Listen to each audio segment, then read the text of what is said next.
Bird. Bird. Daisy is the sexiest pigeon in the world. No, damn.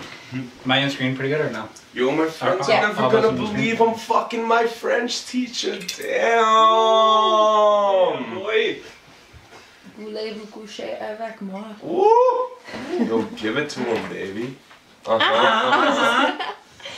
Give it to me, baby. Hey, no, the Let's ladies keep all this say. in here. This is all good. But This is all good? What's all good? keep everything in there. Like we don't like. I won't edit it like that out. I'll just keep that. So like this is the start of our podcast. Like as soon as we press record, we're in.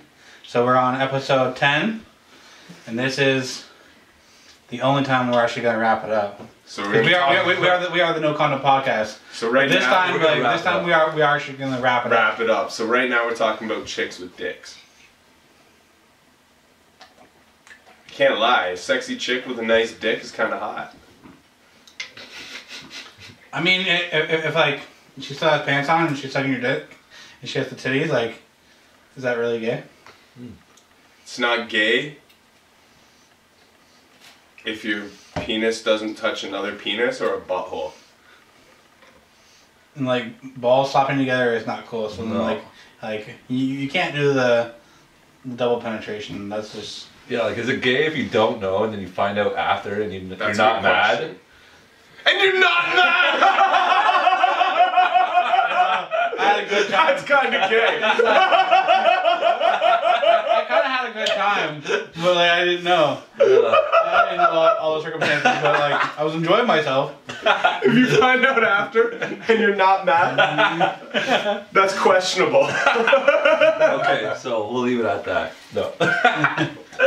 Yeah, I feel like one of the most important things of the year, which we didn't get, one of the biggest disappointments of the year is we didn't get this Chris Brown and Soulja Boy fight. Yeah.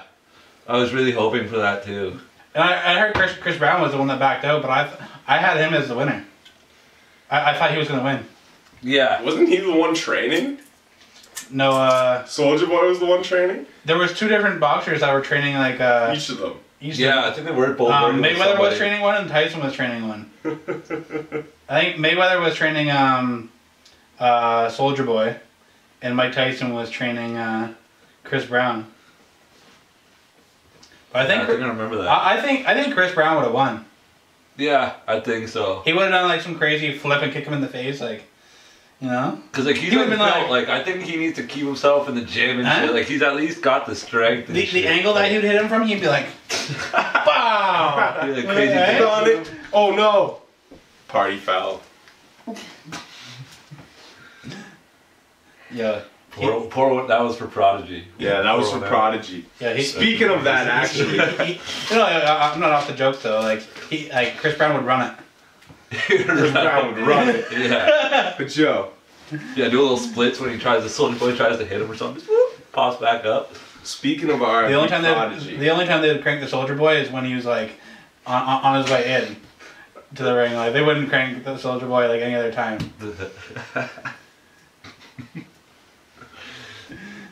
yo! Chris, Did you picture him 'Cause, walking like- into the ring like down the fucking aisle like doom doom doom Soulja Boy tell him doom doom doom doom. Ladies and gentlemen, it's the return of ringtone rap. It's been a decade. In this corner, we have you. Yeah, who would be the ref for Rihanna? Man, if Rihanna's reffing the fight, I want to fight. Mhm. Get me in the Yeah. ring. Yeah, I'll fight you. Rihanna's referee. Yeah, I will fight my best Yeah. friend.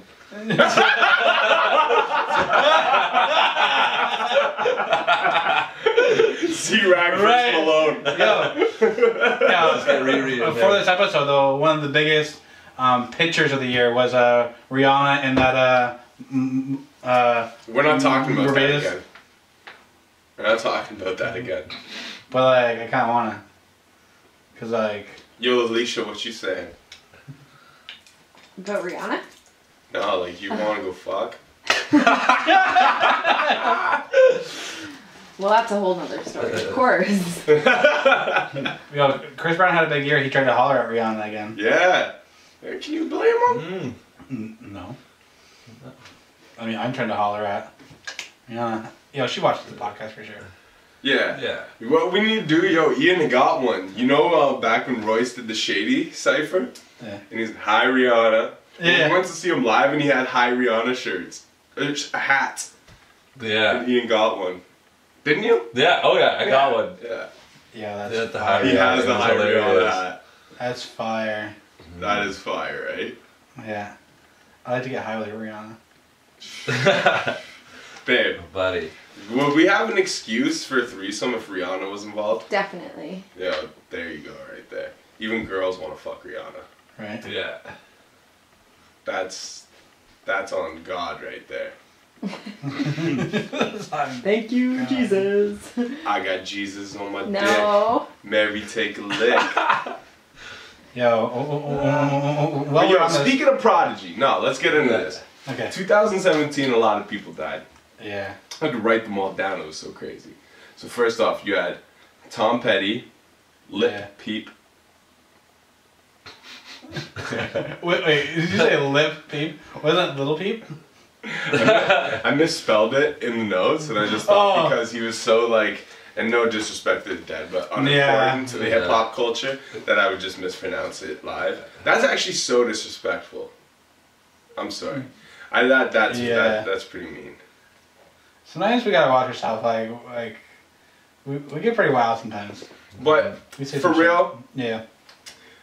and what I will say on a serious note about Peep is, because I was never a fan of his music, but that doesn't give me a right to disrespect him. Yeah. But what I will say about Peep is that I've seen a lot of people championing him after he died that I'd never heard speak a word about him when he was alive. And when you said Prodigy, I didn't hear about him until this.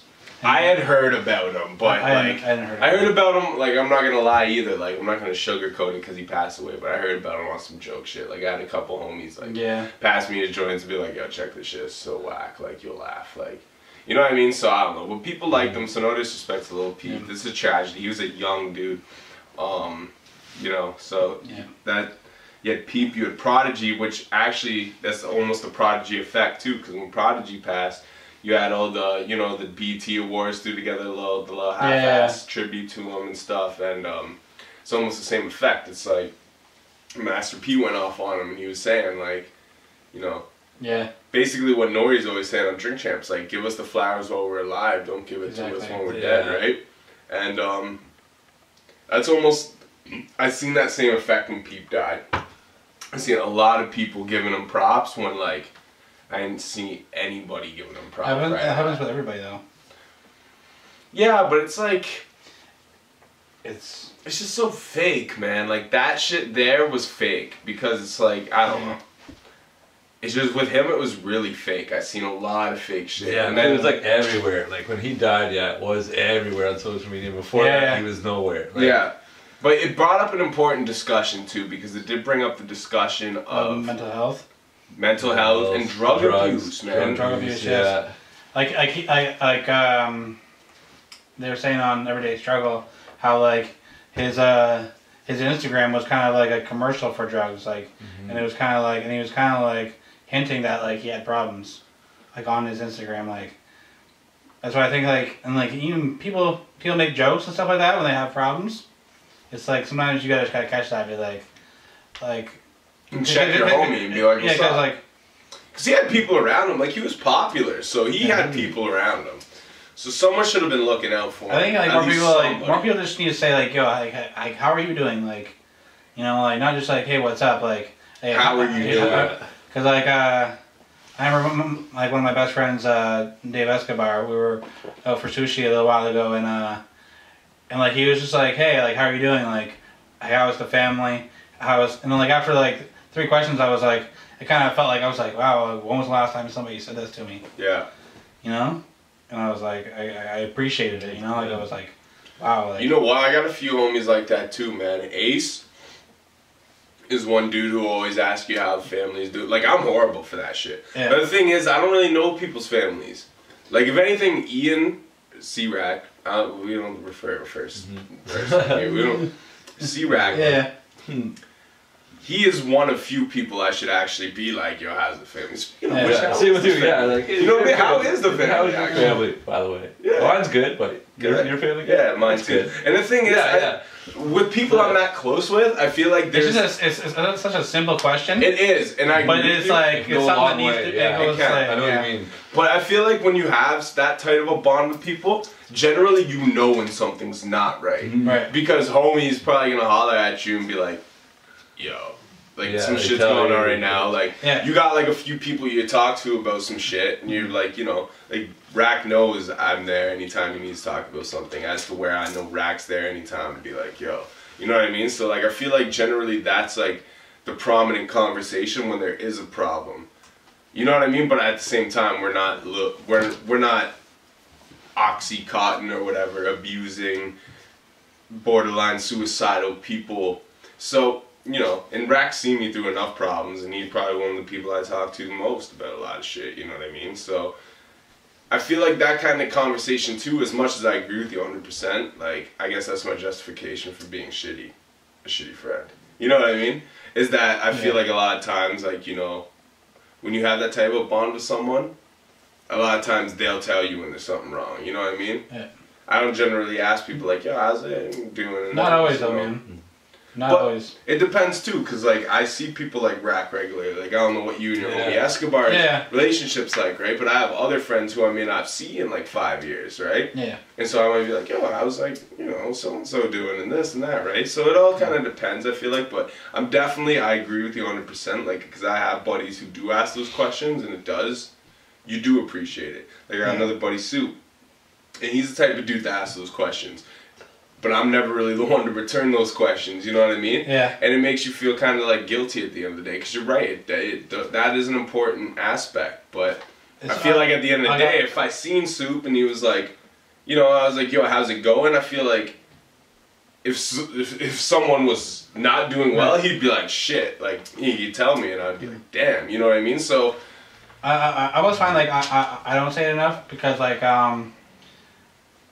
I see other families and how close they are, but my family is like kind of like nobody really talks about their issues in my whole family. Yeah. And it's I come from a family like that too.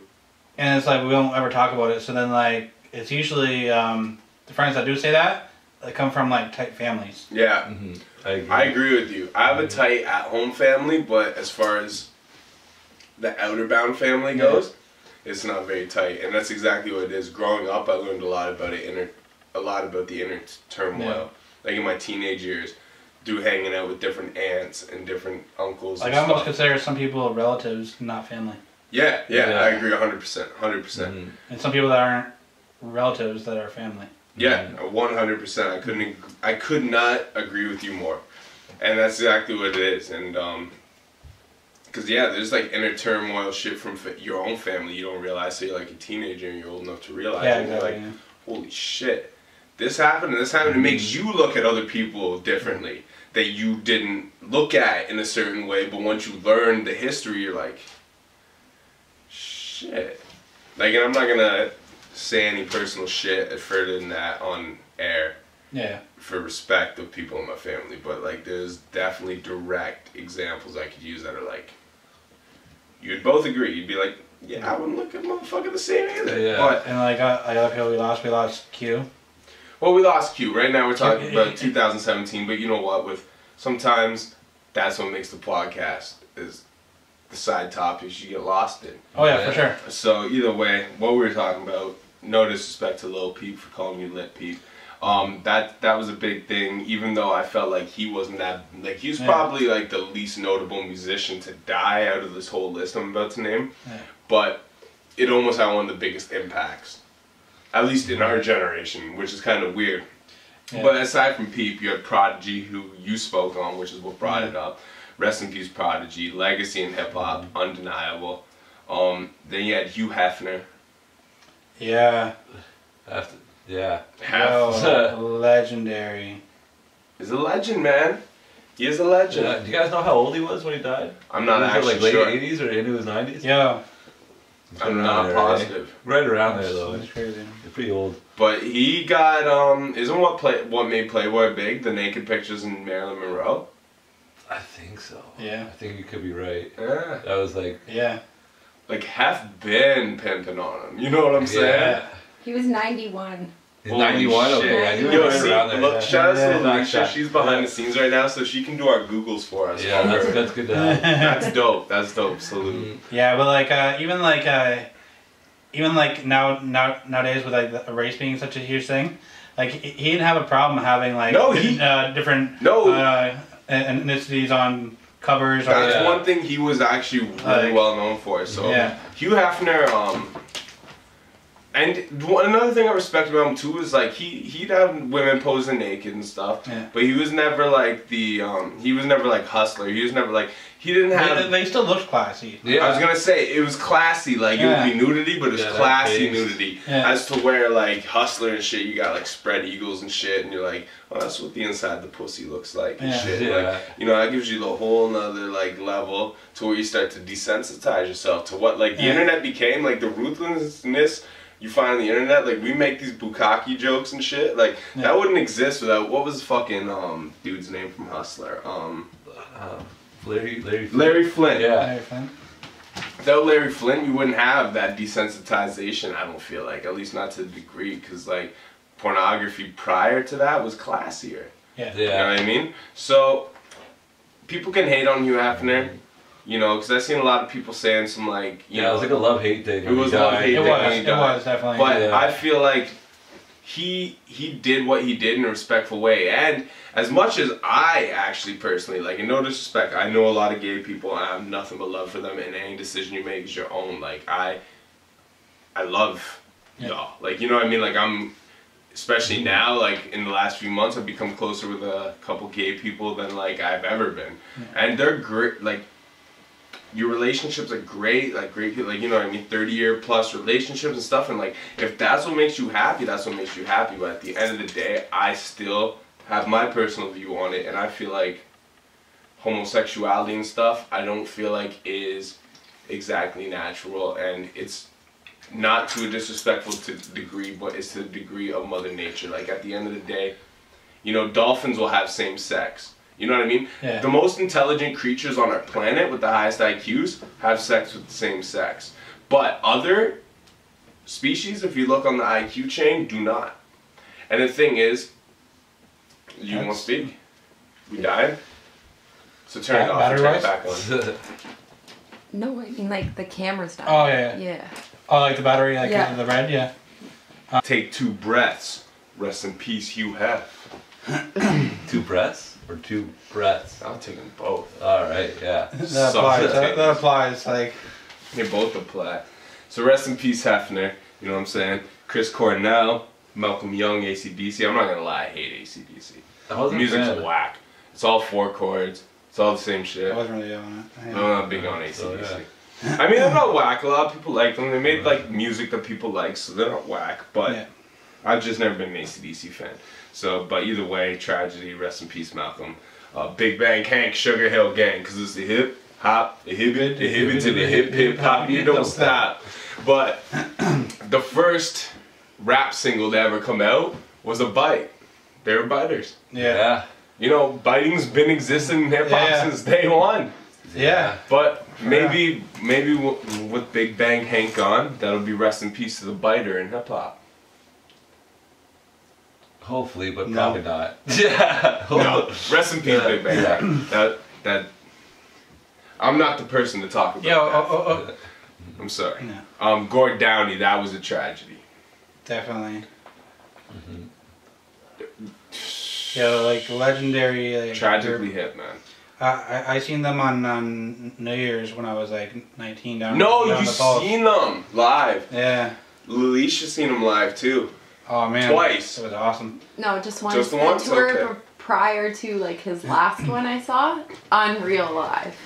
Insane, man. I wish I could have seen them. Yeah, they did a free show at Yonge and Dundas Square in the time I was living in Toronto, but I didn't find out till the night of. This was a free show. Free show, and I didn't go to it. And I regret it now. Yeah, like there. And this was I was I was 19, so I'm like 32 now. So like that was. So that's probably fire. It was fire. They did like Cordelia. Like fucking. Like, long time running. Did fucking like Little Bones. I'm just mad because I was so fucked up that night. Like. Man, like I was like some of the best concerts. I was like so fucked up. Like I barely. I remember them being there, but like I was just like, I'm like, man. Best concerts I've ever seen. I've been the most fucked up. You want to know funny stories? Fucked up at concerts. My aunt seen Pink Floyd on the Wall tour. And she popped so much acid before they went into the venue that she literally laid on the floor the whole time they performed, face down. Was on the floor, face down the whole time Pink Floyd performed. She doesn't remember a moment of that show. And she went to a show that like people would die to go to, the Wall tour. But that's what it is, man. When you're a fan of music, especially like that, and you're in that certain period of time of that age bracket or whatever, you get turned. You know what I mean? Yeah. You know what? I used to hate the term turn, but I respect the term turn now. You know what I mean? 2017 turn's been around a lot longer than 2017, but I feel like 2017 is the year of accepting turn. Was turn really around this year though? Like, no, because it's common language now. Is the year of accepting it. Oh, okay, Prior to 2017, people would be like... 2016, turn was still... but like you had people that were like, yo, I hate when people say turn. Or like, you know what I mean? Like now this year, 2017 I feel like is more like lit. Like people hate on lit and like... I hate when people hate on the slangs. I love new slangs. I love slang. Like I always, like people look at me like sometimes like at work and be like, what the fuck are you talking about? Because like, I always try and incorporate like new slang and like they'll be like, we don't know what the fuck you're talking about. I'm like, I'll keep on repeating it. I still say dope like, too, you know what I mean? I still say dope. Dope is probably like one of my like ones that probably will never leave. Yeah, dope fucking... Dope's probably something that will... Ill is another one. Ill's definitely... People like... Ill's like old now, you know what I mean? But ill, you know, it's ill. It's like, yo, it's ill. Yeah, that's you know what I mean? Like, yeah, I swear it's always the older people hating on slang too, because it's always the people that didn't come up with it or this and that or weren't around when it was. They're like, oh, that's dumb. That's stupid. They don't like anything. I feel like even some slang is corny, but not all of it. Like I can't just say I hate slang. It's like what do you mean you hate slang? It's I feel like cray. Cray was kind of whack. I never used cray. No, I never used cray. I use that as a joke. Even one that I bring up like that, I don't think like really anybody really uses now. But I was watching a video with like a Raekwon, and he's like rolling up a blunt before he like does his writing session. He's like, I'm just gonna roll up a biscuit right quick, and like I refer to like joints and shit. Like I'm like, oh, I'm just gonna roll up a biscuit, and fucking, but like that never became a big slang, but like. Just because I seen it in the one video and just how he said it and like it just seemed so cool. I was like, it stuck with me. And I was like, I'm like, I don't use it all the time, but every once in a while I'll be like, yeah, I'm gonna go roll up a biscuit. And that's what slang is. And that's how people get caught on it, and that's its relevancy. You know what I mean? Yeah. So it's ill like that. You know what I mean? I've always been a fan of kind of coining terms that a lot of people didn't use, like moss. Moss is like, that's like common again now, right? Yeah. But there was a time when like, you told someone like, yo, I'm mossing, and they're like, what the fuck did you just say? It's like, yo, I'm mossing. Like, what? Like, yo, I'm chilling. Like, you know what I mean? Like, but mossing, like that became like, one of my words. I was just like, yo, mossing is dope. Because me, it's like you gotta invent slang almost sometimes. Because using the same word over and over and over again, it's gonna get stale. You need something else, right? Like I'll even try and think of some things too. Like I'll try and come up with something like just fresh off the head. Yeah. Or some people shorten a certain word or this. Or even like, you know, try to be slang. I'll just say something in conversation, and like I'll blow my own mind. I'll be like, I'm like, oh shit, like did I just say that? Like, and like it'll be like something that like. I'll just be having a regular conversation and all of a sudden I'll just say something and then it hits back. I'm like, that's a gem. You know? Yeah, man. Yeah. But that being said, Gord Downey, rest in peace. Yeah. Chester Bennington, Linkin Park. That's another thing. Yo, Jay-Z ended the night with at 444 tour with Encore, but the Linkin Park version. Wow. That's what he went out on. And I was like, that's pretty big. And he did like the rest in peace Chester Bennington, Tim before. I was like, that's dope. Yeah, that's big. That's fire, yeah. It was fire. That's it was definitely dope. fire. And he walked off into the crowd like he was Muhammad Ali with security around him, like, Hove! Put your diamond up, you know what I mean? Hove's dope. People who sleep on Hove been sleeping on themselves, because Hove been killing it. Yeah. But, aside from Chester, you got Charles Bradley. Did you know Charles Bradley passed away? Yeah, I did hear about that. Crazy! Yeah. I'm waiting on the world to change! Because I just seen him. No, sorry, that's a fucking Jack Johnson version. The world's going up in flames! But it's like the same tune. Yeah. But, yo. So, yeah, I got to see him last year in Hamilton for free. No! Yeah, did a free show there. Wow. So, yeah, that kind of worked out good there. Damn! I never got to see Charles Bradley. Did you know he worked for like 30 years before he ever signed a record deal? That's why he signed a deal so late, like in the 90s or like the 2000s. At like 50 plus years old or 40 plus, because he worked his whole life as a James Brown impersonator. Really? He would go and do James Brown, like a cover band. He was like a James Brown cover guy for like years, and then he just, I guess, finally decided, I make my own music. Really? That's dope. And that's why he has such a small body of work, and was I like, would love to see that footage if there is any of it. Yeah, man. Yeah. I learned that when I researched him a bit, and I'm like, that is so cool. But so rest in peace, Charles Bradley. Yeah, for people who don't know Charles Bradley, oh my God, he has the album. What is it? No Time for Dreaming, or that's the one song I sampled off it. I'm pretty sure that was the title track of the album. But phenomenal album. It sounds like it was recorded in the 70s, and it was like made in like 2006. Just incredible. When I discovered that, I'm like, this is fucking incredible. Like, I thought it was older and just reproduced, but no. When I like researched him, I found out like no, he was like a James. Yeah, that shit was cool as fuck. Rest in peace, Charles Bradley, Clyde Stubblefield. Clyde Stubblefield, the funky drummer himself. The funky drummer died. Like, that's big. And that's like like you're saying, like the most like drums in hip hop. Yeah, like most sampled. Put it this way: when you listen to rap music from the day it started till today, no single individual's drums have played in a rap song more times than Clyde Stubblefield. Because he was the funky drummer. Yeah, that's huge. And not only that, but for that period of time, he was James Brown's drummer. So like Cold Blooded, I think was another one of the drum breaks. Cold Sweat. Cold Sweat, yeah. There's drum breaks in a number of James Brown tracks from that era that have been used. But if you count up just funky drummer alone, it's probably the most used drum break in hip hop ever. Yeah. And that's everyone that samples that, you're sampling Clyde Stubblefield's drums. Now you take it to the other drum breaks that he also supplied James Brown. Yeah. It's a wrap. It's over, yeah. Like, you don't really have, like, because you have those very familiar drum breaks. Like, you have your Honey Drippers and Peace the President. You have, like, the Skull Snaps, It's a New Day. Yep. You have those joints. But Clyde Stubblefield was that drummer for James Brown for that period of time. So there's a number of drum breaks of his that have been reused. And then Funky Drummer itself has been used so many times. Such a huge record. So, rest in peace, Clyde Stubblefield. That shit is crazy too when you really break down like... And how much he's responsible for. And how many classic songs. He's someone who didn't get the flowers while he was alive. No, he didn't. Definitely, he didn't. No. Hip hop has Clyde Stubblefield to thank.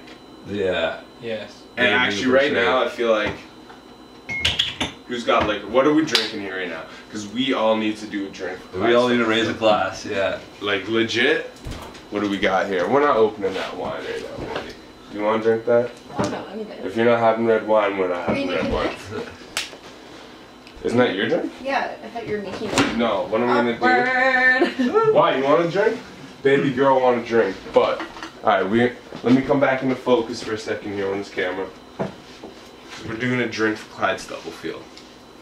The funky drummer. Yes. Yo, no, you're doing vodka, man. We doing the same thing. You start and you pass the bottle. You just swig after. So then you pass it, I swig, I take that. You to chase? Do you chase? No, I don't chase liquor. Oh, you do what you want, fam.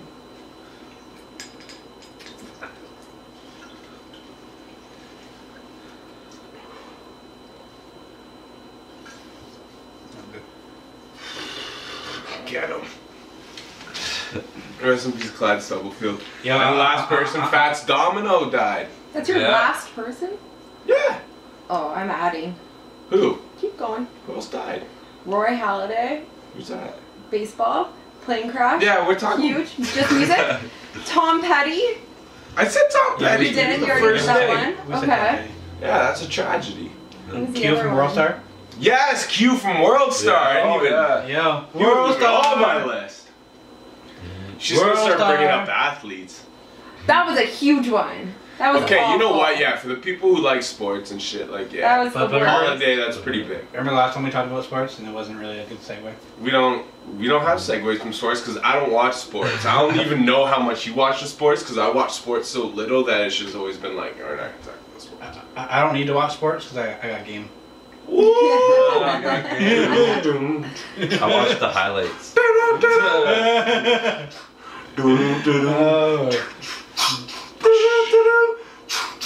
If man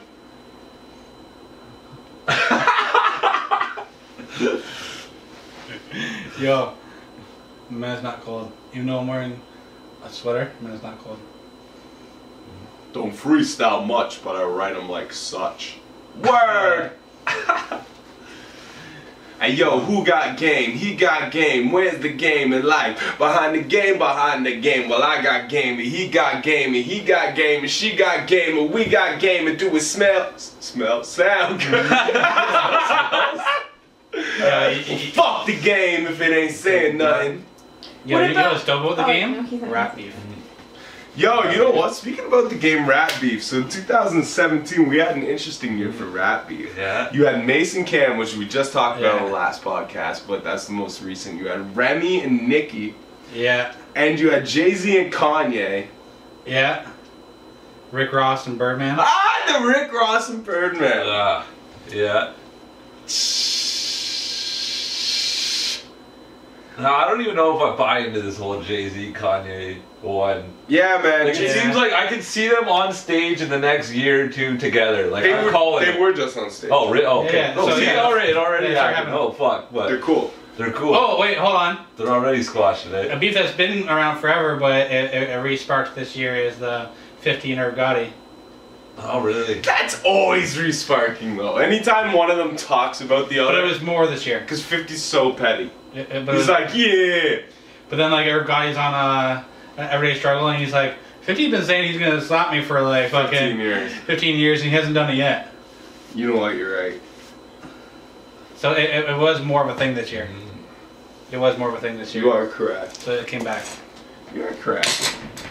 And I feel that Rick Ross and Birdman something happened before though, and that they kind of like this re-sparked this year. People sleep on fucking Ja Rule, man, Murder Inc. Oh, for sure. Oh, he always gets this road around this. I think people at a certain age, like, they're getting into hip hop when 50 was on his run. If you're of a certain age, you know Ja Rule's dope. If you're before that, you know how dope Ja Rule is. Yeah, exactly. Some people just know the fucking R&B shit he did. And yeah, like you said, when 50 came out. He had dope album cuts too, like that Rule 336. Yeah. That was a dope album. Like it had like the big singles, but the album cuts were still pretty dope too. Like, and even like the, what was it, the Murderers album or whatever? That had some fire on it. Yeah. Murderers album, Yeah, like people do sleep on Ja, you're right. Yeah. It's murder. Holla, holla, all my bitches that's ready to get dollars. No, but you know what else? People sleep on by Ja Rule is Veni Vidi Vici and the song It's Murder. That song is super well. Is y'all motherfuckers ready or what? Is y'all motherfuckers ready or what? I don't think you are. I don't think so. Think I'm my back against the wall. Yo. Yeah. That joint's crazy. But yeah, man, I don't even know where we're segging into that shit. So, you know what's crazy is Dipset is back. Let's get into some of those beefs a little bit more. Oh, the beef. Yeah, we're still talking about beef. Yeah, this year. I say, man. What was the best diss track of the year? Sheether. Sheether, yeah. I think Sheether was... But that wasn't the best beef of the year. No. I actually might have to give it to Cam and Mace. Because like Nicki's response was Nah, yeah, I wasn't big on it. And I know people, like, especially you, were getting misconstrued the one day, like, when I said, when we did Nas versus Nicki Minaj, I'm like, you know, talking about, do you let a girl outbody you? Your girl outbody you on your own song. Yeah. They're two different artists. They are, but Nas, and, like, I don't want people to misconstrue it, because Nas is, like, in my top. If not five, then like 3. You know what I mean? Like, Nas is one of my favorite rappers. So in no way am I saying I think Nicki Minaj is better than Nas. But what I was trying to convey is that the type of song it could be. Nicki Minaj can write a hot verse, you know, and I'm not saying Nas can't either, but Nas tends to allow poetry to activate his wrist 9 times out of 10 more than he just like bars out. Yeah. You know what I mean? Like Big L wasn't a poet. Yeah.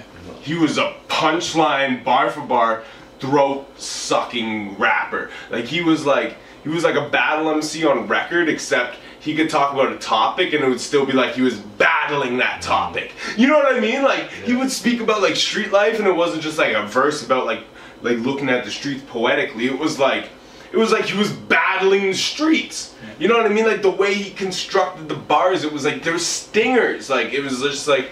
And that's what I'm trying to say with the Nicki Minaj. It's like Nicki Minaj is more of a, and I'm not saying she always is, but when she writes a hot verse, like it's like there's some stingers in there, you know what I mean? Like as to where Nas is usually more poetic. So I was just saying on a joint, I felt like Nicki could potentially outbar Nas. I'm not saying it would happen, but I'm saying like if someone had the potential to outbar Nas on a joint that was a female, it's not Lil' Kim, it's not Foxy Brown. Which neither of them I think are very well known for writing their own rhymes to begin with. Actually, one thing I want to bring up, and we talked about Lil' Kim not writing. Yeah. I recently seen an interview with her, and she was talking about how people would say Biggie would write her rhymes, which is how they would do it is she would write her rhyme, and then Biggie would look at it before she records it and maybe change a couple lines, and like. Give her I can see that. Like she would write her own rhyme, but then Biggie would kind of like grade the paper. It's like when we asked Mano about ghostwriting for Lil' Kim. He didn't directly deny it. But he also didn't say yes. No, exactly. He's like, I wouldn't say ghostwrite, but I was like, maybe you could say behind some of her songs in a way. Maybe it was like, the same situation. Exactly. That's kind of what I'm thinking. Maybe like looked over her rhymes, told her to maybe to change what she needs to change. That's what she said about. So yeah, that's kind of what I'm thinking. Maybe the same kind of situation. That's what she said about like with her and Biggie. That's how they did it. See, and if that's the truth, man, that's crazy. Because you know what? That's what making rap music is. Yeah. Yeah. Now, people who try to justify Drake and put him in the MC category because you have actual reference tracks, like that's not hip hop, man. Yeah. But if Lil' Kim doesn't have reference tracks, like if she's got bars and Biggie was grading the paper, like that's what Biggie's supposed to do. Yeah. Like that's what your big brother's supposed to do. I mean, I know they were fucking, but like. Yeah. You know what I mean? And that's the problem with the game today is there's no more cosign, there's no more put on. And as much as you had gatekeepers back then, which you still do, there's other ways to potentially get on. But the gatekeepers kept a quality control. Yeah. See, that's what is the important thing. People a lot of time think about the gatekeeper in hip hop and they talk about like it's negative, but it kept a quality control. Yeah, and I was gonna say, I bet you best believe, I bet you Pat looked over Remy Ma's verse, Sheether verse before she put it out. Just as if he had any input or something, you know. And that doesn't mean he wrote it. No, exactly. I don't think he wrote it or nothing, but I think he had maybe some input or not input, but like looked at it and probably like you know what I mean. And I will say this 100%. I don't think he would. I don't think he wouldn't just put it out without showing them first, at least. And I'll give you a direct example of an MC we both know who's part of Breaking Records. I won't name him specifically because I'm not gonna air him out. Yeah. But I mean, y'all know who it is. Y'all, right? Like, we've done a few joints where you might hear him spit some, like, really like, maybe not even metaphorical, but, like, the type of, like, grimy punchline type shit and, like, the way, like, the wordplay, you can, if you listen to the joint, you can hear it's there. But I've literally written bars for him to either start a verse or, like, when it was my track, not his own track, you know what I mean? But when it was my track, and I was more just like, I see this vision, and I don't want... Here's the first line. It's kind of like, here's the first line, kind of. No, well, the first part of his verse following mine. Okay. Yeah. And I'm like, opposed to like just being like, you know, do what you do, which a lot of times what I do, I'm like, he said something in a conversation, I'm like, that's your first bar. And you're making it work. Yeah. So he starts with it. And then he did that next bar. And then I wrote the next 4 for him. Because that's where I seen it. But I would never take it from him and be like, he takes ghostwriters, I ghostwrite his shit. I would never say that. Right. Because he was willing to do it, which I appreciated, because I'm going to be honest, like, the technicality level I feel like is not even. If I feel like the technicality level is even, and there's not like a lyric, you know what I mean? Because I've always been a band about lyrics, so it's like, I wouldn't do that to somebody, but, and no disrespect to him either, because by this point he probably already knows who he is. But, no disrespect, I'm just saying it's like, that was one of those things, it made the song better in the end. And it was my song. But, it's like, sometimes you need some direction from your homie who might see things in a different perspective. Exactly. To let you know, like, what your idea is sick, but go this way a little bit. Yeah. Or to put you on track. Because the thing is, if I gave track to homie, it wouldn't have gone the direction. I actually did that for fuck this bitch breaking records, we rushing clicks like amateur photographers, the fuck up pics, I'm out. And like, if it didn't start a certain edginess, it didn't match. You know what I mean? So it has to go in. And that's like what it is. And so, you know, and I've worked with other artists, like Aces when we worked on joints, it's the same thing, like, cause he's a really lyrical dude. So instead of me like just being like, yo, just say this like this, it's more of like an even thing, and I'm like grade my paper. And if he's like, I think it sound better if you said this one bar like this. Because sometimes you write some shit and the idea gets across to another real MC who knows what you're trying to say, but the mass public might not get it from the language you chose to use in wording it. Sometimes you misword things, like you use the wrong word in the wrong place. And like the whole idea's there and the message is perfect, but it just takes someone else to listen and be like, you meant to say this word here. Well, even like times because you're so caught up right in the verse. Times I've been recording at Burns' house, I'll go in and I'll do it, and he's like, hey, right here, you'll have to say and.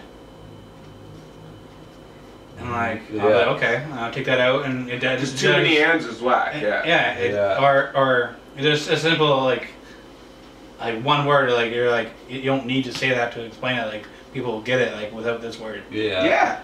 And that's exactly what it is. So if that's, I mean, we got sidetracked like crazy, but basically what I'm trying to say is if that's what people regarded as ghostwriting for Lil' Kim, and that's truly the relationship they had, then man, people have been shitting on Kim for way too long, and she might be the nicest MC of all time. So nicest female MC of all time.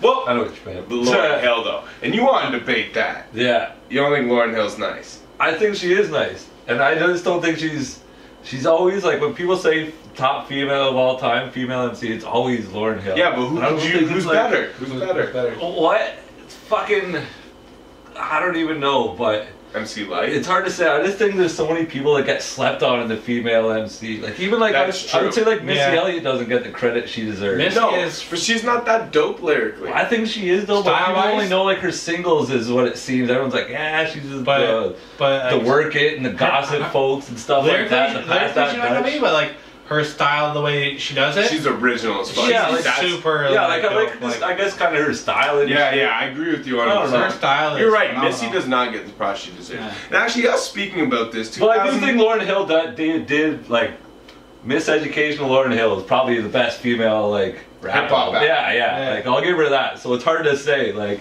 And the Fugees album. Yeah. Like Lauryn is nice. But do you know what people don't give her credit for is the Unplugged project?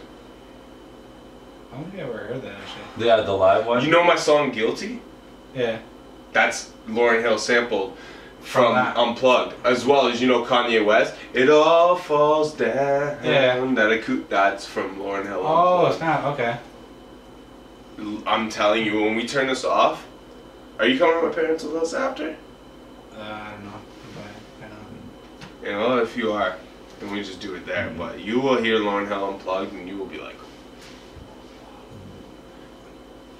Ian doesn't feel the same way about Unplugged as I do, but it is. Well, I honestly want to see her come back and do something else. Like, I don't know if she will, but I would like to. Like, because she had a short run.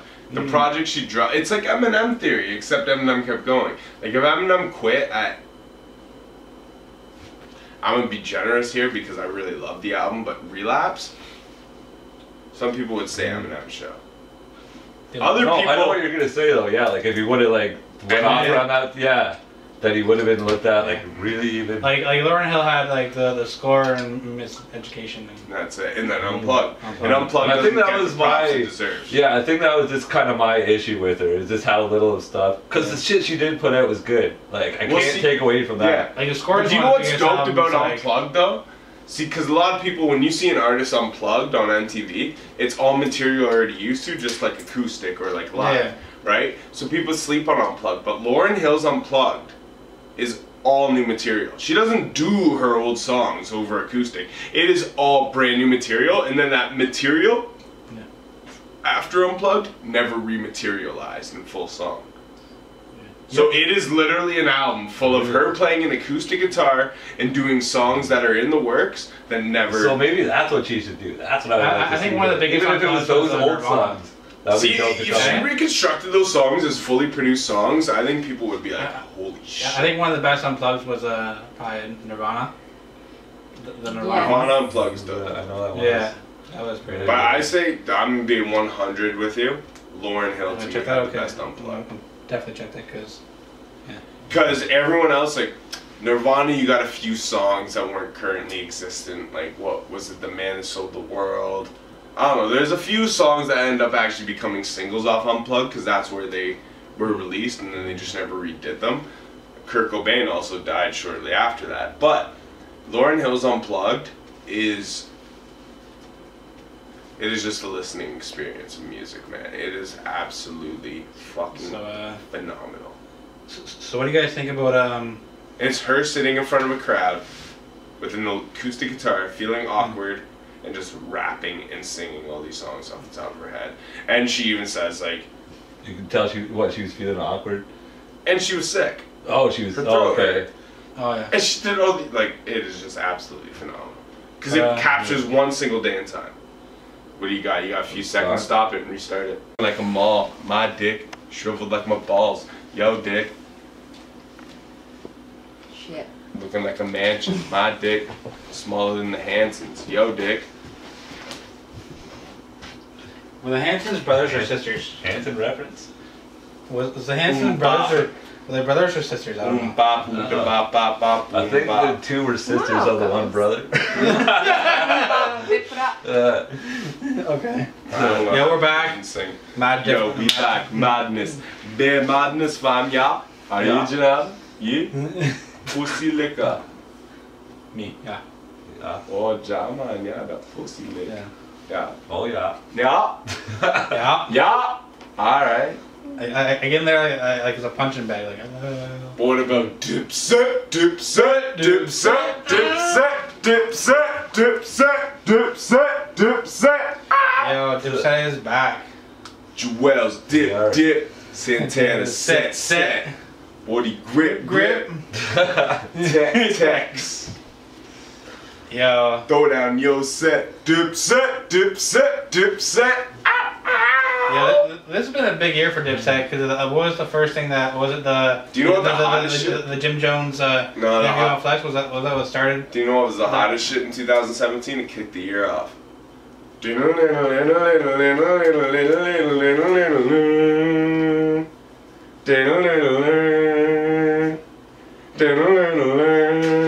No. Time ticking. Where my money at? Oh yeah. Time ticking. Where my money at? Yo. Time ticking. See, I didn't get it off what you were just doing there, but time ticking. That's the beat right there. It starts the. It is. Okay. Joel Santana. Yeah. Both of them kill it. Davies kills that. Bobby Shmurda. Yeah. That hook's crazy. Yeah. But yeah, that song's fire. Yeah, I forgot. That was the first thing that started it.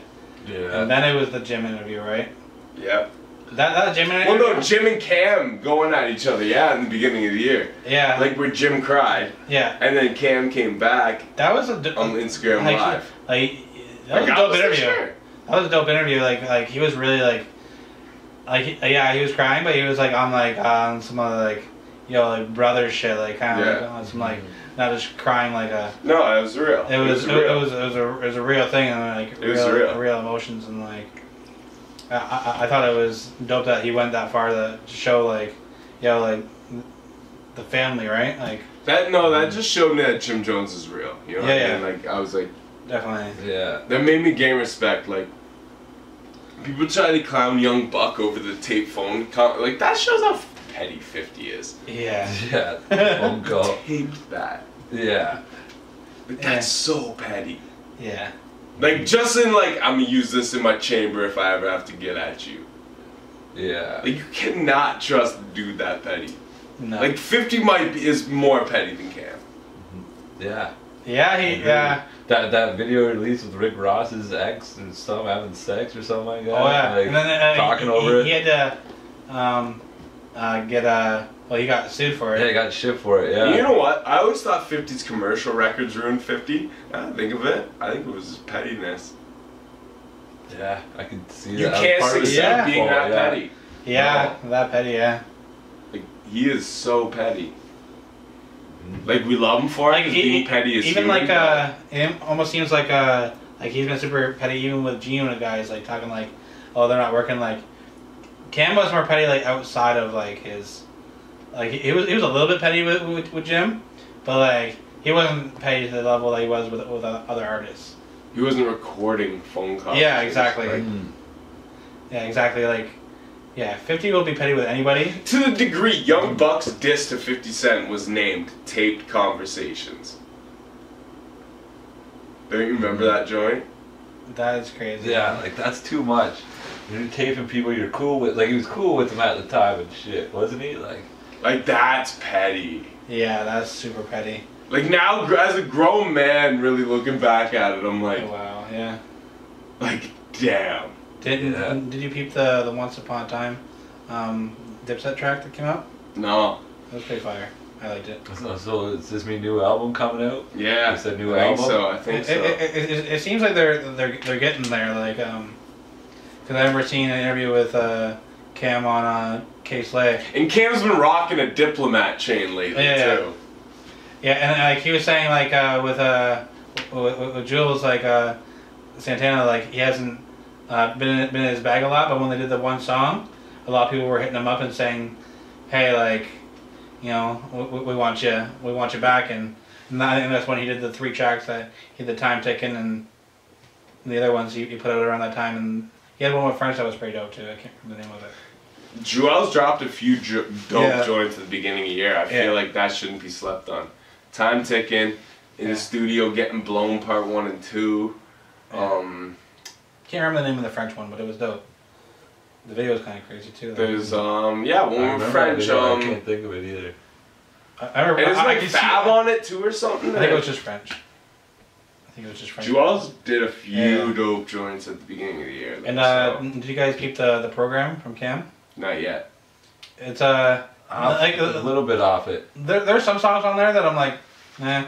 But then there's moments on there where I'm like the petty Cam, like he just has those lines, and I'm like holy fuck! I just start laughing. Like I'll be walking when I'm listening to it, and like people probably think I'm crazy because like I'll just be walking on clothes and I'll just start laughing because I'm like Cam says some wild shit like. Cam says some wild shit, man. And like it's, I would say it's not like a super dope project. Music ages well too. You ever notice that? Like you go back and listen now, and you're like, to some shit for like, Get Him Daddy shit. It's like he's not like where like Eminem has very specific punchlines to the time of something written. Mm-hmm. Like Cameron is just so like, just like almost like flagrantly ignorant. Yeah. He just like, it's just like. Yeah, and it you can listen to that shit 10 years later and it doesn't like age. You know what I mean? It's like it's still just like what it was. Exactly. The program is dope. Like, the longer it goes, the more I almost respect Dipset more than I respected other people in that era at the time.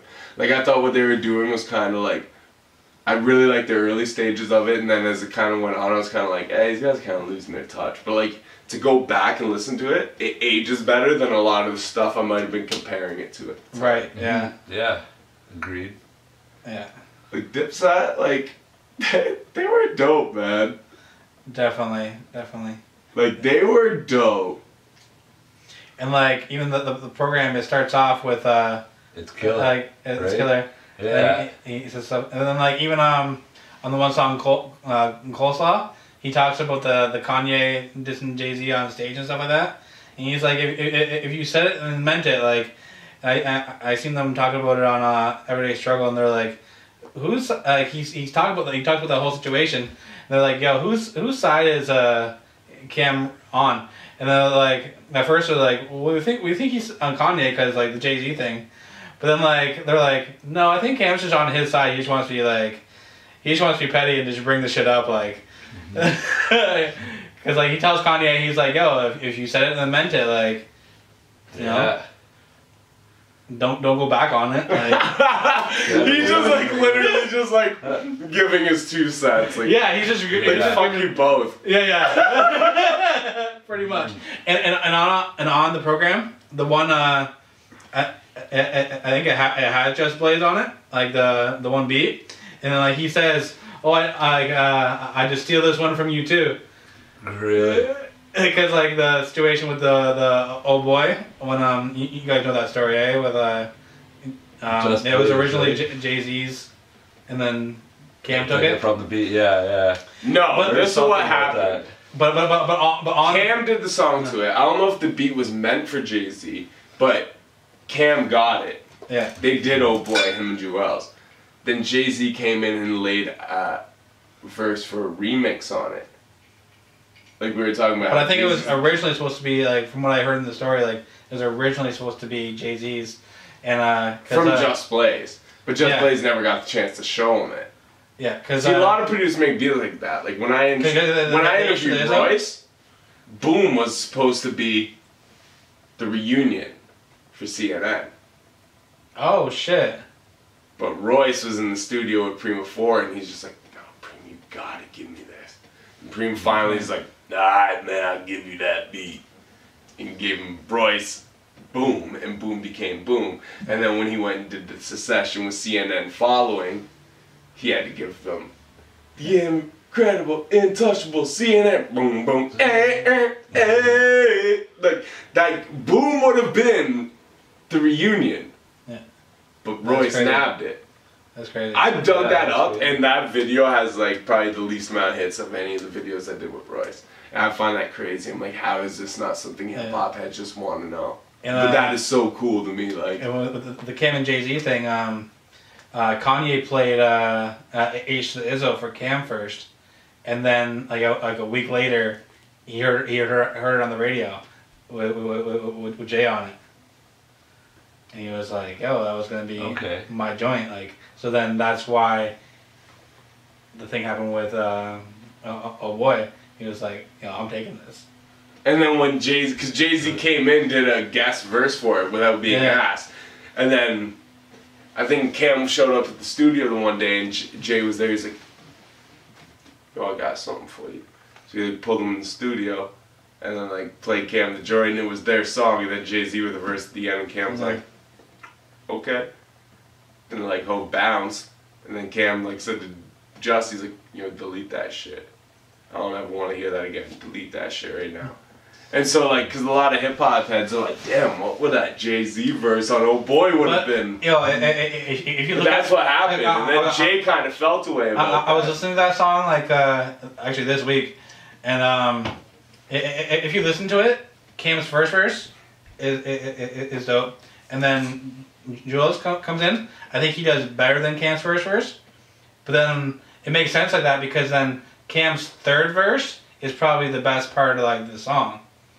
Like, if you listen, I find it gets better throughout the whole song. And if you remember back in the days, you remember the LimeWire and Napster days? Yeah. When you used to download that song, it used to come up off of It's either like a Clue or a MV mixtape. Okay, yeah. And it used to end after Jewels' verse. So it was Cam's verse and Jewels' verse, and it ended. So that was like the original, probably best version sent out to local DJs without the third Cam verse, but with Jay-Z cut off it. So when Cam went back to it to do the third verse, that was the album cut. He was more. He's like, all right, this is the joint. It's already he went harder on the third verse. With it. I'm gonna end it nice. Yeah, he went hard on the third verse. Like his first verse is good too, but like the third verse is definitely better than the first verse. And Jewels was shining back then, man. When Hey Ma came out, I'm like, this team's got a crazy life. Like, this is that next dude. He had the appeal, the visual appeal, the sound. Even that in the video. Jewels had next. Even that video was funny. Like when he's trying to get in the club, he's like, "No, I can't let you in." And then Cam and the rest of the group shows up, and they just let him walk in. Right? Yeah. That's kind of cool. That was like us when we were with Main Source. We walked up in Nest and they're like, you got your ID, you got your this, and they're like pressing us, and I had like 26 in my backpack. I'm like, shit. And the next thing you know, K-Cut's like, yo, they with us. And they're like, oh, okay. And they like took their hands off us immediately and like walked us to the back of the stage, and like next thing you know, we're treated like we're fucking kings. But like prior to that, I was like, I was about to not get my ass in that club. Even in that song when he's like, I'm 18 and live a crazy life. I think I was like 17 at the time. So I was like almost like that age group that he was talking about, and I was like, that's cool. Like when I heard it, like, I think I was 17 when that song came out. And it was like, I'm 18. She got that. I got that. You got that? I just farted. I thought it was like tripping though. Yeah. But yo, 2017, No Condom Podcast. This is part 1, checking for part 2. Next fucking Saturday, not next Saturday, the Saturday after, because you know we to be continued with laughter. To be continued. No Condoms, just semen. To be continued. To be.